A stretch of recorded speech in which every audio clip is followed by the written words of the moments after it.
In Laravel, how do we pass data to view from a controller or directly from routes?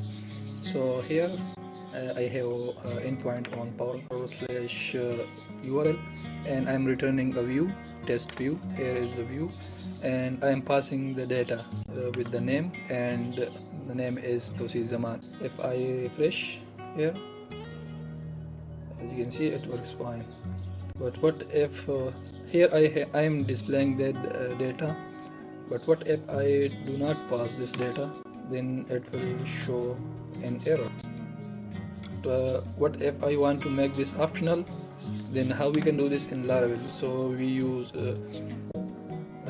we write just the variable name, then the question marks, and then in quotes or whatever do you want to display by default will be displayed here. So let's say I want to say that I'm not Tauseed Zaman. If the variable does not exist, then show that I'm not Tauseed Zaman. If the variable exists, then show that I'm Tauseed Zaman. So if I save this and refresh this page, the error is gone and shows that I'm not Tauseed Zaman.